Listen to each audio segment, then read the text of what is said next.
Apple has made it possible for users to move their purchased content, such as apps and music, from one Apple account to a different one of their choosing. Have you ever wanted to bring all your Apple purchases together into one account? If you've been using a secondary Apple account just for purchases, you're in luck. You can now migrate those purchases to your primary account. Let's walk through how to do it, step by step. Before we dive in, there are a few things you'll need to check. First, this feature isn't available in all regions. Next, you'll need access to both your primary and secondary Apple accounts. Your primary account is the one you're signed into for iCloud, while the secondary account is used only for media and purchases. Here's what else you'll need to prepare. Both accounts must have two-factor authentication enabled. They must be set to the same country or region.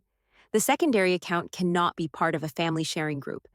Any Apple account balance on the secondary account must be spent, and all rentals or pre-orders must be completed. Oh, and make sure your iPhone or iPad is updated to the latest version of iOS or iPad OS. Ready to migrate? Let's get started. Here's how to migrate your purchases. Open the Settings app on your iPhone or iPad. Tap your name at the top, then tap Media and Purchases. Tap View Account. You may need to sign in. Scroll down and tap Migrate Purchases. Review the information about both accounts and follow the on-screen instructions to complete the migration. Once the process is done, you'll see a confirmation message. Purchases have been migrated. You'll also receive an email confirmation for both accounts. And that's it.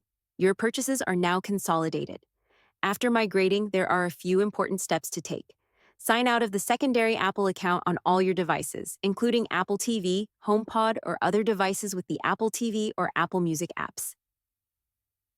Sign back in with your primary Apple account to access your migrated purchases. If you use Apple Music, turn on Sync Library to ensure all your songs are available.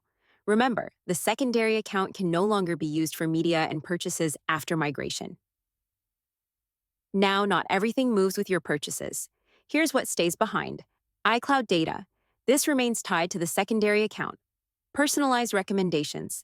These won't transfer and will reset on your primary account. App Store reviews. You won't be able to edit reviews made with the secondary account. And that's it. Migrating purchases between Apple accounts is a great way to simplify your digital life. Just remember to take it step by step and double-check those prerequisites before you start. If you need more help, leave your comment, and we'll be more than happy to help. If this video helped you out, why not hit that subscribe button or stick around and keep watching? We've got plenty more tips to help you get the most out of your Apple devices. Thanks for watching.